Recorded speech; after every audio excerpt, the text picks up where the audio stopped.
Сәлеметсіздер ме оқушылар? Бүгінгі біздің сабағымыздың тақырыбы телефонмен сөйлесу әдебі. Оқу мақсаттары: мәтіндегі негізгі және қосымша ақпаратты түсіну, анықтау. Берілген мәтінге сәйкес кіріспе, негізгі және қорытынды бөлімдерді қамтитын қарапайым жоспар құру. Бағалау критерийлері: мәтінді түсінеді және идеясын анықтайды. Мәтіннің мазмұнына сай нақты және қосымша ақпарат таба алады. Мәтін мазмұнын қолдана отырып жоспар құрастырады.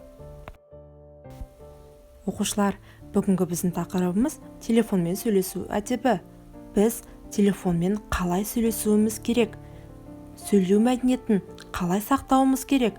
Осы жайында мына бейнебаянды бірге қарайық. Біліп жүріңіз, жер бетіндегі халықтың 70%-ның жеке телефоны бар. Және әр жыл сайын жарыққа шығатын телефондардың 70%-ы Қытайда өндіріледі. Сәлем достар, бұл Массагет порталы. Біліп жүріңіз, Аслан Қажиев.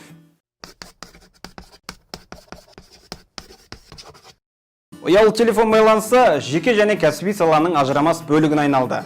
Бүгінгі бағдарламада телефонмен сөйлесуге байланысты кей этикет сұрақтарына жауап береміз.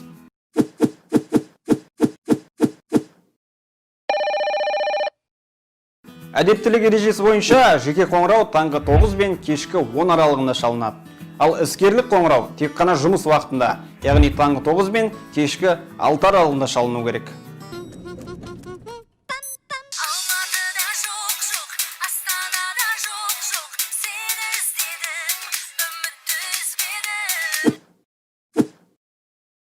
Желі дыбысының орнына ән қойып қоятындар кездесіп жатады. Яғни қоңырау шалып отырған адам қарапайым дыбыстың орнына әуен тыңдап отырады.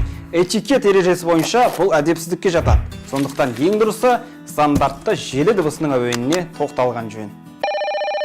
Телефон шырылдаған уақытта бірден жауап беруге болмайды. Бұл әрекет екі жақтағы адамға да ыңғайсыздық тудыруы мүмкін. Психологиялық тұрғыда әр абонентке сол кездегі жұмысынан телефон қоңырауына ауысу үшін кемінде 5-10 секунд қажет. Сондықтан ең қолайлысы телефонды үшінші желі дыбысында көтерген дұрыс.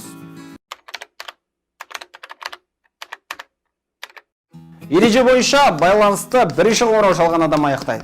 Сонымен қатар сөйлесу кезінде байланыс үзіліп кетсе, онда бірінші хабарласқан адам өзі қайтадан қоңырау шалуы тиіс.